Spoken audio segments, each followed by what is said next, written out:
Hello mga kasangga, welcome back. Alam mo ba na hindi lang oil level ang dapat mong check? Minsan, sapat na ang kulay ng langis para malaman kung ano ang kondisyon ng makina mo.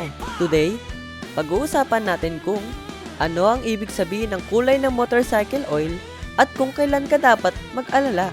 Ang una, clear to light amber na oil. Ito ang ideal. Ibig sabihin, bagong palit o maayos pa ang oil. Malinis ang loob ng engine at maayos ang lubrication. Kapag ganito ang kulay, good job! Good job ka sa maintenance. Pangalawa, dark brown na oil. Normal ito habang ginagamit ang motor. Ibig sabihin, ginagawa ng oil ang trabaho nito. Kinokolekta ang dumi at residues sa makina. Pero kapag sobrang itim na at malapot, senyalis na kailangan ng change oil. Pangatlo, black na oil.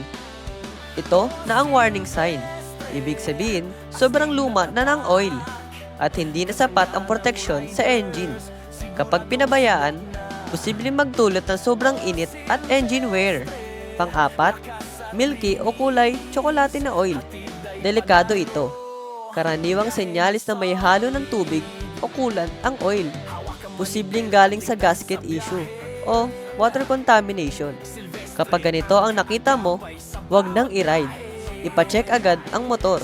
Panglima, may metal flakes o parang kumikislap. Ito ang pinakaseryosong babala. Ibig sabihin, may internal engine wear. Maaring galing sa bearings o gears. Kailangan ng agarang inspeksyon. Hindi lang pang aesthetic ang oil color. Ito ay parang health check ng makina mo. Kapag maaga mong napansin ang pagbabago, maiiwasan ang mas malaking sira at ang mas malaking gastos. Kaya sa susunod na mag-check ka ng oil, huwag lang tignan kung meron pa. Tignan mo rin kung anong kulay nito.